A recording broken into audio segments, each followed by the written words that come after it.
Beyond the ego, liberating your mind from stress and conflict, there was a time when the mind believed it was the center of all things, a small voice that said, "This is mine. This is how it should be." From this voice arose tension, and from tension, suffering. The world itself did not change, but the way it was held within became heavy. Observe carefully. Most storms do not come from outside. They are born within the restless claim of I want and I do not want. When desire tightens its grip, peace begins to fade. When fear guards its boundaries, conflict begins to grow. And yet both desire and fear are not enemies from beyond. They are movements of the same mind that forgets its own vastness. To be free is not to destroy the mind, but to understand it. Look directly at the thought as it arises. It says, I am offended, but who is this I? It says, I must win, but who is this one that can truly lose or win? When examined closely, the solid shape of ego begins to dissolve like mist under morning light. In that dissolving, something quiet appears. Not a belief, not an idea, but a clear awareness that does not cling. This awareness does not fight life, nor does it escape it. It simply sees. And in seeing fully, conflict loses its roots. Stress is not carried by the world, it is carried by resistance to the world.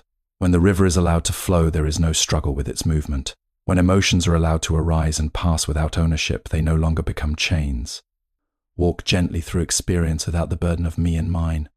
Speak, act, and think, but do not bind yourself to every passing wave of thought. The sky is untouched by the clouds that move across it. In the same way, the essence of awareness remains untouched by passing mental storms. Freedom is not a distant goal. It is the simple recognition that the one who suffers is only a thought and the one who observes is already free.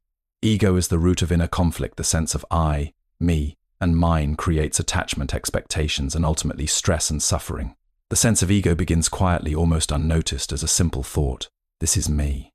From that thought, many others follow. This is mine. I deserve this. I must protect that. At first, these ideas appear harmless, even necessary. They give shape to identity and create a feeling of control. But over time, this constructed identity becomes something heavy to carry. It demands constant attention, constant validation. When the world does not respond in the way this self expects, tension arises. Conflict is born in this gap between expectation and reality. The ego builds a picture of how things should be, and when life unfolds differently, it reacts. It feels threatened, disrespected, or diminished. A simple disagreement becomes a personal attack. A small loss becomes a deep wound. The mind begins to argue, justify, and compare, all in an effort to protect this fragile sense of self. Yet the more it tries to protect, the more unrest it creates. Look closely at moments of stress. Beneath the surface, there is often a silent demand. This should not be happening, or I must be seen in a certain way. These demands do not come from the world, they arise from the ego's need to maintain its image. And because the world is constantly changing, this image is always under threat. This is why the mind rarely rests, it is always guarding something that cannot truly be secured. But when one begins to observe this process without immediately reacting, a subtle shift occurs. The thoughts are still there, but they are no longer as convincing. The feeling of I am being attacked begins to soften when it is seen as just another passing thought. In that moment of seeing, there is a space, a gap between awareness and reaction. Within that space, the grip of ego loosens. It becomes clear that the ego is not a solid entity, but a pattern of thoughts and habits. It is like a story that has been repeated so often that it feels real. Yet when the story is no longer believed blindly, its power fades. There is no need to fight it or destroy it, simply seeing it clearly is enough. As this clarity deepens, interactions with the world begin to change. There is less need to prove, less need to defend, and less need to control. Situations that once triggered strong reactions now pass more lightly. This does not mean becoming indifferent or passive, rather it means responding without the burden of a threatened identity. In this way, understanding the ego becomes the beginning of inner freedom. When the illusion of a fixed self weakens, the roots of conflict begin to dissolve. What remains is a quieter, more open way of being, one that is not constantly at war with the world, because it is no longer trying to protect an idea that was never truly solid to begin with. Stress comes from resistance, not reality. External situations are not the main cause of suffering. Resistance to what is happening creates inner tension.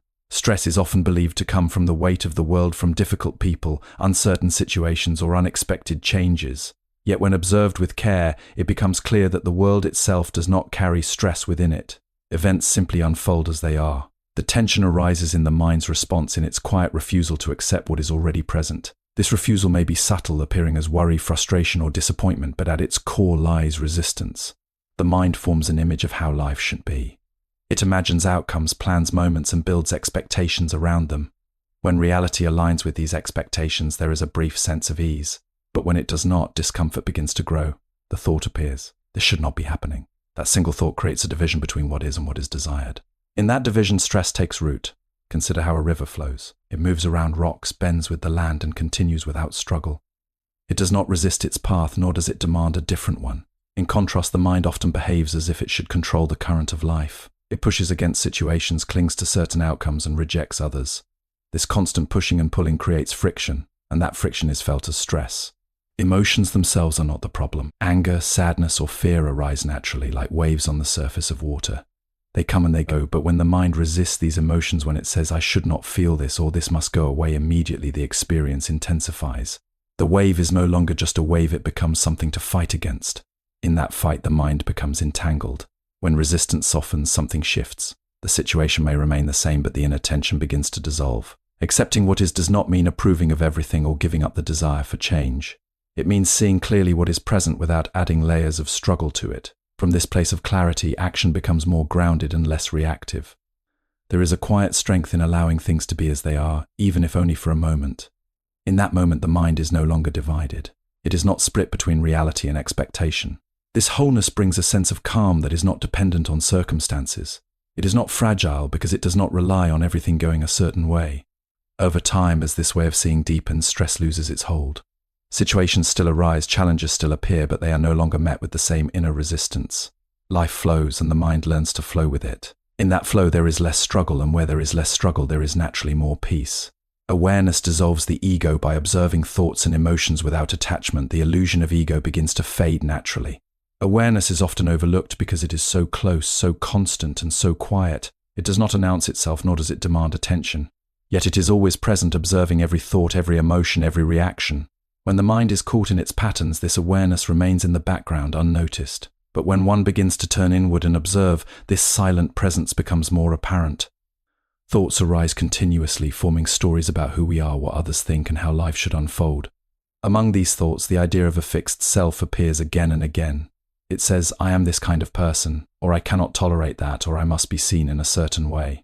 These thoughts create the illusion of a solid identity. They repeat so often that they begin to feel true, as if they define something permanent. However, when these thoughts are observed carefully, something unexpected is revealed. They do not stay. Each thought arises, lingers briefly, and then disappears. Even the strongest emotions follow the same pattern. Anger may feel overwhelming in one moment, but it fades. Fear may seem powerful, but it too passes. If these experiences were truly the self, they would remain constant. Yet they do not. This is where awareness plays its quiet role. It does not try to stop thoughts or change them. It simply sees them as they are. In this seeing, a separation becomes clear, not a separation of conflict, but a natural distinction between the observer and the observed. The thought says, "I am angry," but awareness sees there is anger. This small shift changes everything. The emotion is no longer owned in the same way. It is experienced, but it does not define. As this observation deepens, the sense of ego begins to loosen. The identity that once felt solid starts to appear more like a collection of passing impressions. The need to defend it weakens because it is no longer seen as something fixed or fragile. There is less urgency to prove, less fear of being diminished, and less attachment to being right. This does not mean that thoughts disappear or that emotions no longer arise. They continue as part of the natural movement of the mind, but their power to disturb is reduced.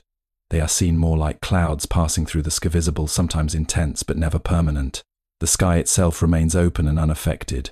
In this openness, a quiet peace emerges. It is not created by effort, nor is it dependent on controlling the mind. It comes from recognizing that awareness itself is untouched by the content it observes. This recognition brings a sense of freedom because it reveals that one is not confined to the constant movement of thought. Over time, as awareness becomes more stable, the illusion of ego fades naturally. There is no need to force it away. It dissolves in the light of clear seeing, leaving behind a simpler, more spacious way of experiencing life, one where thoughts and emotions arise and pass, but no longer define the essence of who you are. Desire and fear fuel the mind's turmoil. Constant wanting or avoiding keeps the mind restless, leading to ongoing conflict within. The mind is often pulled in two directions, reaching toward what it desires and turning away from what it fears. These two movements, grasping and resisting, shape much of human experience. Desire says, "I will be complete when I have this," while fear whispers, "I will be safe when I avoid that." Together they create a restless cycle, always searching, always guarding, never fully at ease. Desire can appear in many forms. It may be the longing for success, recognition, comfort, or control. At first it promises fulfillment, suggesting that peace lies just beyond the next achievement or possession. But when one desire is fulfilled, another soon takes its place.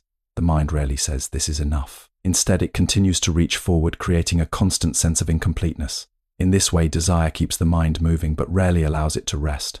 Fear works in a similar way, but in the opposite direction. It tries to protect, to avoid pain, rejection, or loss. It builds boundaries and becomes alert to any sign of threat. While this may seem useful, it often goes beyond what is necessary. The mind begins to imagine dangers, replay past hurts, and anticipate future problems. In doing so, it creates tension even when no immediate danger is present. The body tightens, the breath becomes shallow, and the mind becomes occupied with what might go wrong. Together, desire and fear create a kind of inner turbulence. One pulls forward, the other pulls back, and the mind is caught in between. This constant movement gives rise to conflict not only within oneself but also in relationships with others. Expectations form, attachments grow, and when they are challenged, frustration and disappointment follow. Yet when these forces are observed without immediately acting on them, their nature begins to reveal itself. Desire is seen as a movement of wanting, not a command that must be obeyed. Fear is seen as a signal, not a truth that must be believed. In this observation, space opens up. The mind is no longer completely controlled by these impulses. As this space grows, a different quality of living begins to emerge. Actions are no longer driven solely by craving or avoidance, but by a clearer understanding of the present moment. There is less urgency, less pressure to constantly chase or escape. The mind becomes steadier, less reactive. In this steadiness, peace is not something that needs to be pursued. It begins to arise naturally when the push and pull of desire and fear lose their grip. What remains is a quieter presence, one that is not constantly seeking or defending, but simply aware and at ease with what is. True freedom lies in detachment, and presence. Peace comes when one stops identifying with every thought and instead rests in simple, clear awareness. Freedom is often imagined as something far away, a distant state that can only be reached after long effort or special achievement. The mind tends to place it in the future, believing that one day, when circumstances are right and all problems are resolved, peace will finally arrive. Yet this way of thinking keeps freedom just out of reach, always postponed, always dependent on conditions that continue to change. In truth, what binds the mind is not the world itself, but the habit of identifying with every thought that arises. A thought appears and says, "This is who I am," or "This is how things must be," and without question it is believed. From that belief, reactions follow, attachments form, judgments are made, and emotional patterns repeat. The mind becomes entangled in its own creations, moving from one thought to the next without pause. But there is another way of being, one that does not require the removal of thoughts, but a shift in how they are seen. When a thought arises and is simply noticed without being grasped or resisted, it begins to lose its hold. It is like watching a leaf float down a stream. There is no need to chase it or push it away. It moves on its own, and awareness remains still. This simple act of observing without attachment brings a subtle but powerful change. The mind is no longer confined to the content of its thoughts. It begins to rest in a deeper presence, one that is not disturbed by every passing idea or emotion. In this presence there is clarity. Decisions can still be made, actions can still be taken, but they arise from a place that is not clouded by constant identification. Detachment does not mean indifference or withdrawal from life. It is not a rejection of experience, but a freedom within it. One can care, engage, and respond, yet without becoming lost in every reaction. Joy can be felt without clinging to it, and pain can be experienced without turning it into a lasting burden. Life continues to unfold, but it is no longer filtered through the narrow lens of a fixed self. As this understanding deepens, the search for freedom begins to fade, because it is seen that freedom was never absent. It was simply overlooked, hidden beneath layers of identification and habit. In recognizing this, there is a quiet sense of arrival, not at a destination, but in the present moment itself. Here there is nothing extra to become and nothing to defend. There is only a clear awareness, open and unburdened. And within this simplicity, a natural peace reveals itself, not as something created, but as something that has always been there, waiting to be seen.